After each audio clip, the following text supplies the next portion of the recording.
आज हम class 8 NCERT math exercise 3.4 के सम करेंगे 3 to 6।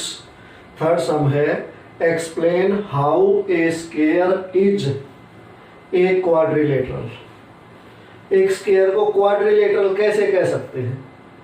तो इनमें क्या सिमिलरिटी है? कह तो सकते हैं स्क्वायर को क्वाड्रिलेटरल हम बोल सकते हैं, लेकिन एक्सप्लेन करना है कि क्यों बोल सकते हैं, रीजन देना है हमने। बिकॉज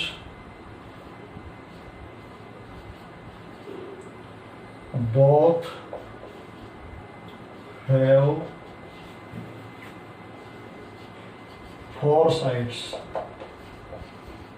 क्योंकि दोनों में 4 साइड्स होती हैं, क्वाड्रिलेटरल में भी 4 साइड होती है और स्क्वायर में भी 4 साइड होती है, इसलिए हम इनको स्क्वायर को क्वाड्रिलेटरल हम बोल सकते हैं। Be how a square is a parallelogram. Square को पैरेललोग्राम कैसे बोल सकते हैं? क्या सिमिलरिटी है? Because both have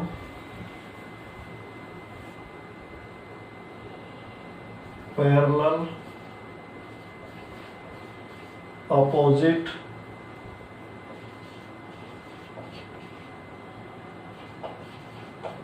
sides।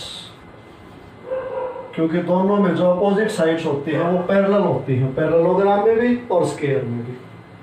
अब बताना हमने a square is a rhombus. Square को रोम्बस कैसे बोल सकते हैं? क्या सिमिलरिटी है?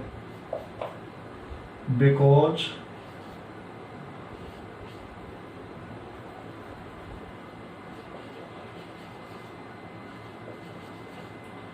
both have all sides equal। Square में भी सभी साइड इक्वल होती हैं और रोम्बस में भी सभी साइड इक्वल होती हैं। D part how a square is a rectangle. एक स्क्वायर को रेक्टेंगल क्यों बोल सकते हैं? बोल तो सकते हैं, एक्सप्लेन करना है क्यों बोल सकते हैं। Because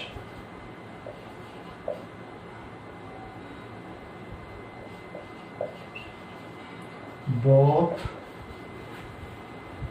have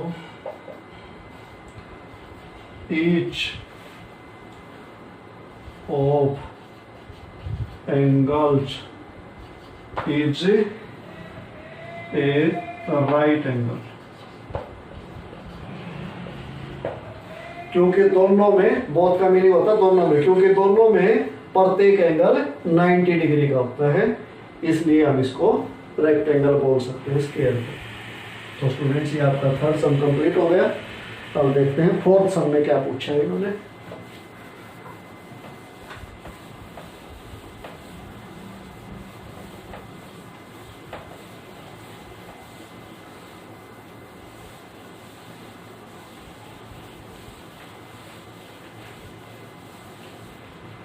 fourth some students, name the quadrilaterals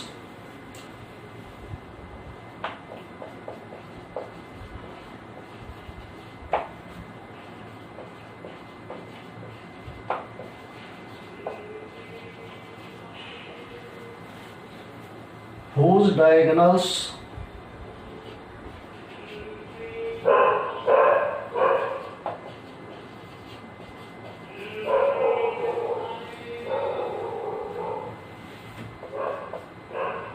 bisect each other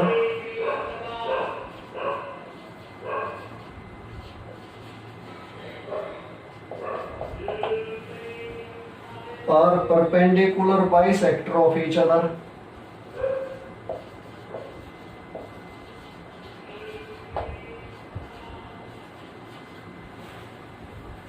Bisectors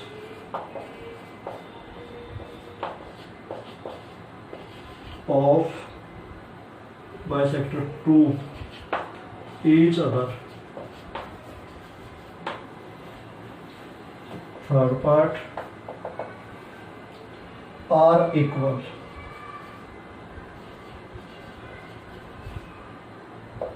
अब हमने ये बताना है कि किस किस में ऐसा होता है। तो स्टार्टिंग में मैंने आपको प्रॉपर्टी लिखवाई थी,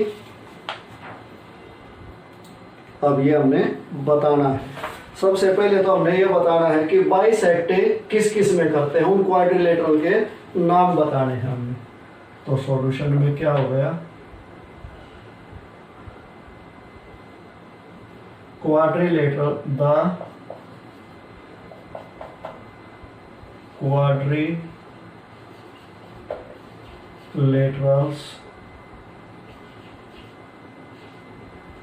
whose diagonals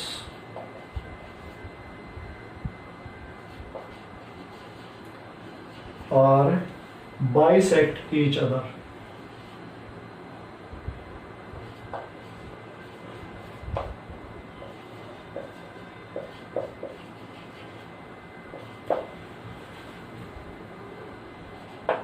बाइसेक्ट किस किस में करते हैं स्टूडेंट्स बताओ।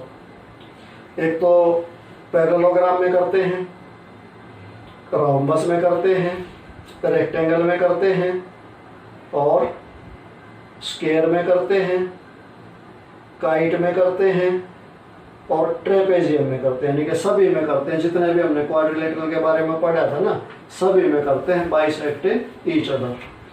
तो सबसे पहले क्या लिखेंगे, पैरेललोग्राम।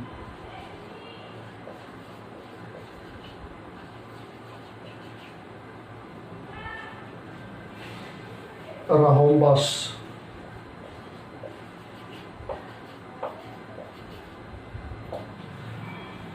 रेक्टेंगल,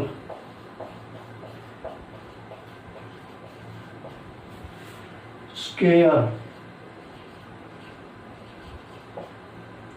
काइट और ट्रेपेजियम। ट्रेपेजियम में नहीं करते स्टूडेंट्स, ट्रेपेजियम में कुछ नहीं होता ऐसा, ओनली काइट तक करते।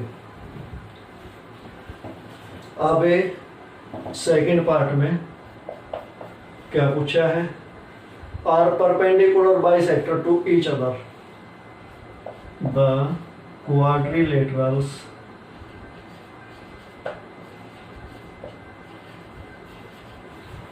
whose diagonals are perpendicular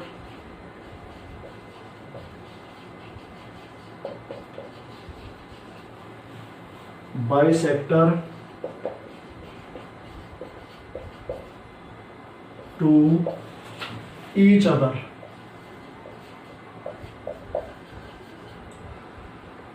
perpendicular भी हो और बाइसेक्टर भी हो। तो ऐसा किस किस में होता है, एक तो रोम्बस में होता है ऐसा, और एक स्क्वायर में होता है, और एक काइट में होता है। इन तीन में होता है, रोम्बस, स्क्वायर और काइट।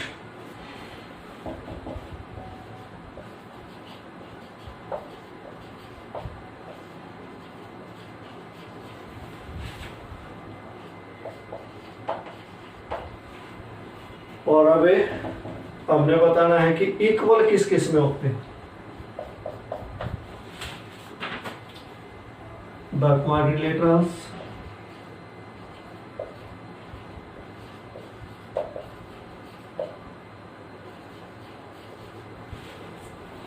whose diagonals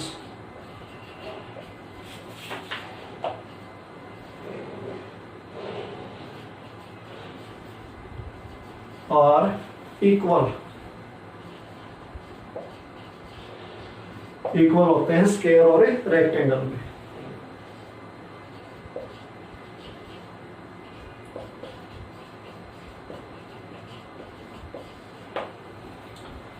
इक्वल उन्हीं में आते हैं जिनमें एंगल इक्वल हो सभी, उसके अलावा डायगोनल इक्वल नहीं आ सकते, क्योंकि एक छोटा एक बड़ा हो जाता है उनमें। तो स्टूडेंट्स ये आपका फोर्थ सम हो गया। Fifth some,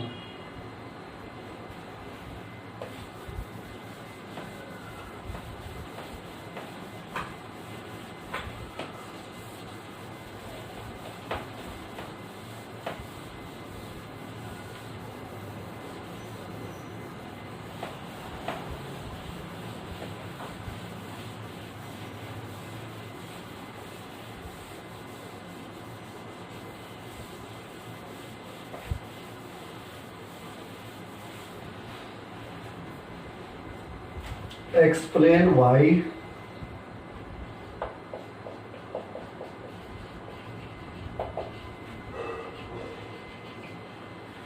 a rectangle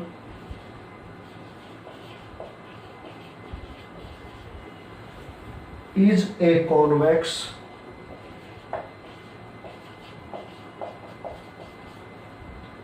quadrilateral.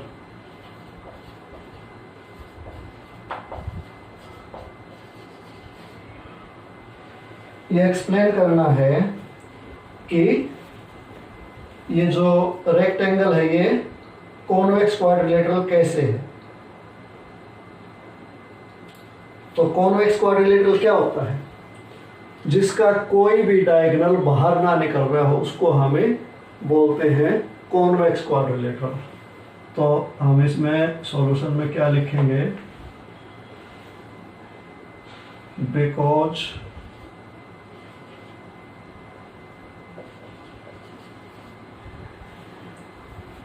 its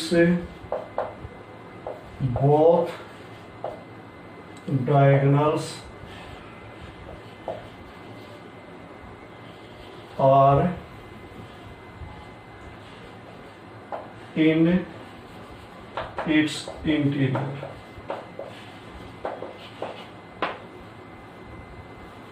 So a rectangle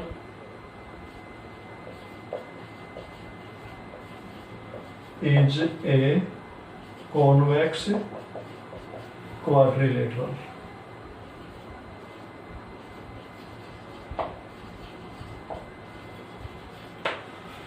जैसे क्या होता है, ये ऐसे बनता है ना रेक्टेंगल, एक डायगोनल ये हो गया इसका, एक डायगोनल ये हो गया, कोई भी डायगोनल इसका इससे बाहर नहीं निकल रहा, इसलिए हम इसको बोल सकते हैं कॉन्वेक्स क्वाड्रिलेटरल। जिसका डायगोनल बाहर दिखाई दे जाए वो होता है कॉनकेव क्वाड्रिलेटरल। तो अब sixth some,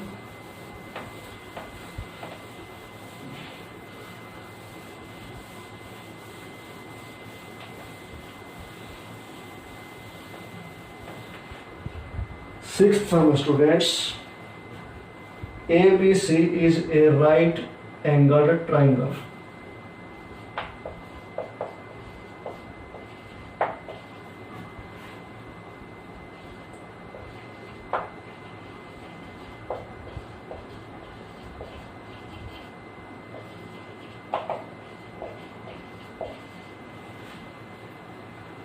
And O is the midpoint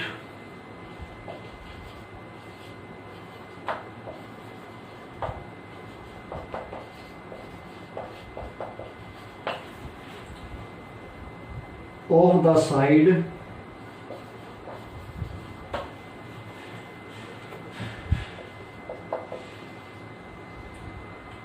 opposite to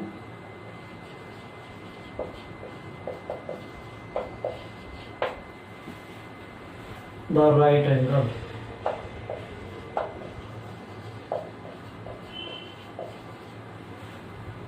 Explain why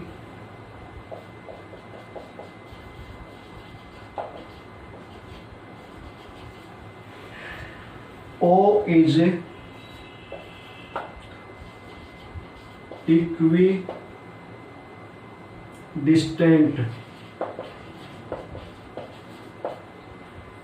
from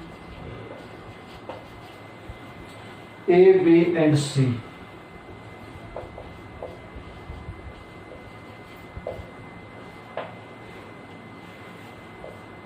The dotted lines are drawn additionally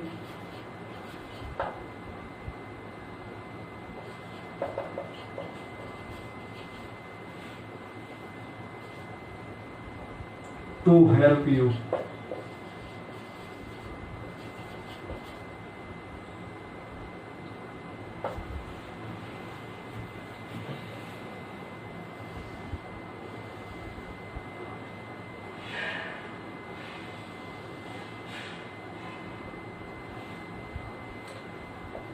A B C, ये राइट एंगल ट्राइंगल है, यानी कि इसका ये एंगल राइट एंगल है।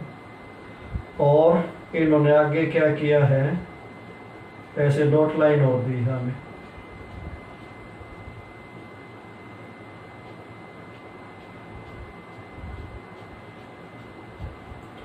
और फिर ये डायगोनल भी ले दिया इसका, और इसको रख दिया इन्होंने डी। और इन्होंने जो पॉइंट दिया था ये दिया है ओ। तो स्टूडेंट्स अब हमें क्या करना है, A B C is a right angle triangle. A B C right angle triangle, जो आपको डार्क लाइन दिखाई दे रही है, A B C triangle. And O is the mid point of the side opposite to the right angle. जो right angle के अपोजिट side है वो है ए सी, और उसका मिड पॉइंट यानी कि बीच का पॉइंट है O. Explain why O is equidistant from A B and C. हमने ये बताना है कि वो ए बी और सी से बराबर दूरी पर कैसे है, इक्विडिस्टेंस, इक्वल डिस्टेंस। तो अब ए से और सी से तो इक्वल डिस्टेंस इन्होंने अपने आप ही बता दिया, क्योंकि ओ इसका मिड पॉइंट है। तो मिड पॉइंट है तो ए से भी इतनी दूरी होगी इसकी, और सी से भी इतनी डिस्टेंस हो गई। हमें केवल ये बताना है कि बी से भी इतनी है। तो वो कैसे प्रूव होगा, जब हमने डॉट लाइन बना के इस फिगर को कंप्लीट किया तो ये एक रेक्टेंगल हो गया। और रेक्टेंगल में क्या होता है, जो डायगोनल्स होते हैं वो बाइसेक्ट ईच अदर, एक दूसरे को बाइसेक्ट करते हैं। बाइसेक्ट करते हैं तो ये जो ओ पॉइंट हो गया बी से भी उतना ही दूर है और डी से भी उतना ही दूर है। तो अब इसमें कैसे लिखा जाएगा, A B C D is a rectangle. ये जो ए बी सी डी पूरी फिगर बन गई, एक रेक्टेंगल है। We know in a rectangle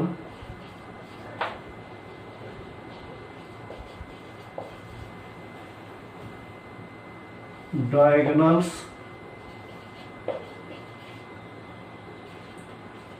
are bisect each other। हम जानते हैं कि रेक्टेंगल में जो डायगोनल्स होते हैं वो एक दूसरे को बाइसेक्ट करते हैं। बाइसेक्ट मींस बराबर भागों में बांटते हैं। Show O is equidistant from A B and C. इन्होंने पूछा है कि ए बी सी से, डी से भी उतना ही दूर है। जैसे ये तो इन्होंने बता ही दिया कि ये मिड पॉइंट है, तो ए से भी उतना ही दूर हो गया, सी से भी उतना दूर हो गया। और इसमें ये बी से भी इतना दूर हो गया और डी से भी इतना दूर हो गया। डायगोनल्स आर इक्वल भी लिख दो, diagonals are equal and bisect each other. जो रेक्टेंगल में डायगोनल होते हैं वो इक्वल भी होते हैं और एक दूसरे को बाइसेक्ट भी करते हैं। इसलिए जो ओ की डिस्टेंस है वो ए बी और सी से इक्वल है। तो स्टूडेंट्स इसी के साथ आज हमारी ये एक्सरसाइज कंप्लीट हो गई। और अब आगे चैप्टर 4 स्टार्ट करना है, प्रैक्टिकल ज्योमेट्री, जिसमें आपको ज्योमेट्री बॉक्स कंप्लीट जरूरत पड़ेगी। तो अपना ज्योमेट्री बॉक्स का अरेंजमेंट कर लेना एक्सरसाइज करने से पहले।